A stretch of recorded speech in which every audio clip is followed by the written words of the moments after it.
Maman Sidikou, nommé nouveau représentant spécial du secrétaire général des Nations Unies en République démocratique du Congo, le Nigérien remplace ainsi Martin Kobler, qui tenait les rênes de la mission onusienne depuis le 10 juin 2013. Ce changement de dirigeant à la tête de la MONUSCO intervient à un moment important de la situation politique qui prévaut dans le pays, marqué par de prochaines échéances électorales en 2016.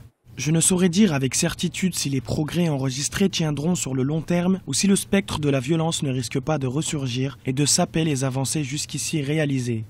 Le processus électoral est de plus en plus au cœur de la situation politique en République démocratique du Congo. Les tensions politiques sont davantage vives en prévision des échéances électorales de 2016. Cet état des choses aura un impact sur la situation sécuritaire, le dialogue stratégique et la mise en œuvre de notre mandat. Maman Sidikou occupe actuellement le poste de représentant spécial de l'Union africaine pour la Somalie et chef de la mission de l'Union africaine dans le pays, alors que le dialogue entre le gouvernement de la République démocratique du Congo et la mission onusienne est particulièrement tendu et que les autorités congolaises réclament une réduction du personnel onusien. C'est toujours la question de la stabilité à l'est de la RD Congo, de la lutte contre les forces négatives qui sont encore en place. En réalité, Martin Kobler a balisé déjà le terrain de la collaboration de la MONUSCO avec la Commission électorale nationale indépendante des RD Congo et dans les contacts réguliers avec les autorités de RD Congo. Et donc lui, il a assuré d'abord